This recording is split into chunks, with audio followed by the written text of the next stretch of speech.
வணக்கம். விக்ரமாதித்யனுக்கு வேதாளம் புதிர் போட்டது. சரபம் என்ற நகரத்தை சாலிவாகனன் என்ற அரசர் ஆண்டு வந்தார்.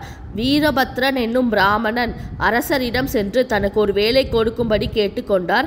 அவருடைய வீரத்தை பற்றி திருப்தி அடைந்த அரசர் அவரை அரண்மனை வாயில் காவலராக நியமித்தார். ஒரு நாள் இரவு அரசர் உப்பரிகையில் தூங்கிக் கொண்டிருந்தார். அப்பொழுது ஊருக்கு வெளியே ஒரு பெண்ணின் அழுகுரல் கேட்டது. வீரபத்ரனை அழைத்த அரசர், பெண்ணின் அழுகுரல் கேட்கிறதே, யார் அது? எதற்காக அழுகிறாள்? விவரத்தை தெரிந்து கொண்டு வா என்றார். வீரபத்ரன் அழுகுரல் கேட்ட திசையை நோக்கி போய் நகரத்தின் எல்லையை அடைந்தார். அங்கே அழுது கொண்டிருந்த பெண்ணை பார்த்தார். அவளிடம், நீ யார், ஏன் அழுகிறாய் என்று விசாரித்தார் வீரபத்ரன். நான் பூமி தேவி, இந்த நகரத்து அரசரின் வலது தோளில் அமர்ந்துள்ளேன். அரசர் இன்னும் 3 நாட்களில் இறந்து விடுவார். பிறகு நான் எங்கே போய் வாழ்வது என்று தெரியாமல் அழுகிறேன் என்றாள் அந்த பெண். அதை கேட்ட வீரபத்ரன், அரசனுடைய மரணத்தை தடுப்பதற்கு ஏதாவது வழி இருக்கிறதா என்று கேட்டார்.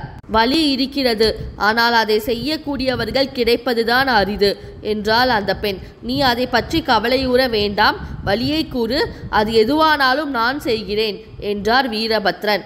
துர்க்கை அம்மன் கோயில் ஒன்று இங்கே உள்ளது. 16 வயதுள்ள ஆண் பிள்ளையை அந்த துர்க்கைக்கு பலியிட்டால் அரசன் மரணத்திலிருந்து தப்பிக்கலாம் என்றாள் அந்த பெண். அந்த பெண்ணிடம், அதற்கு வேண்டிய ஏற்பாடுகளை நான் செய்கிறேன், நீ கவலை இல்லாமல் போ என்று கூறிவிட்டு நேராக வீட்டுக்கு போனார்.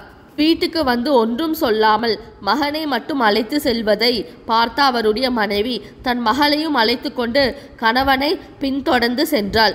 துர்க்கையின் முன் தன் மகனை பலி கொடுத்தார் வீரபத்ரன். அதை கண்ட அவர் மனைவி மகனை இழந்த துக்கம் தாழாமல் தற்கொலை செய்து கொண்டாள்.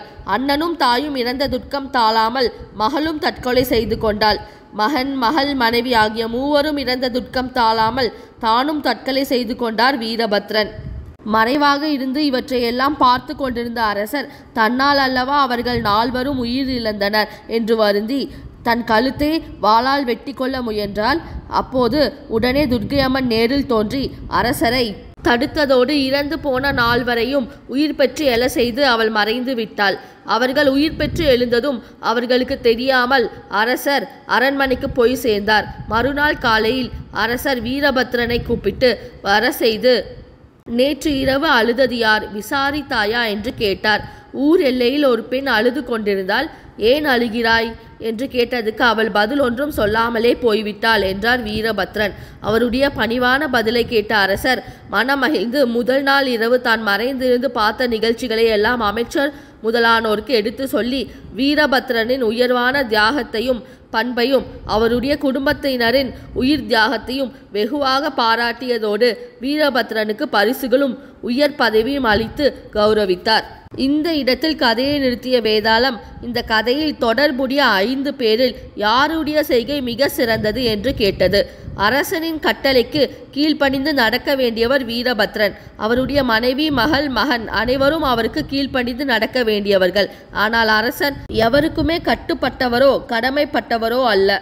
ஆனாலும் தன் உயிரை விட துணிந்த அரசனே சிறந்தவர் என்று விடை அளித்தார் விக்ரமாதித்யன். விக்ரமாதித்யரின் சரியான பதிலினால் மௌனம் கலைந்தது. உடனே வேதாளம் அவரிடமிருந்து வீடுபட்டு மீண்டும் முருங்கை மரத்தில் ஏறிக்கொண்டது. இந்த சேனல் பிடிச்சிருந்தா லைக் பண்ணுங்கள், ஷேர் பண்ணுங்கள், சப்ஸ்கிரைப் பண்ணுங்கள். ஒவ்வொரு வாரமும் விக்ரமாதித்யன் கதை நம் சேனலில் போடப்படும். அனைவரும் பார்க்கும்படி கேட்டுக்கொள்கிறேன். நன்றி.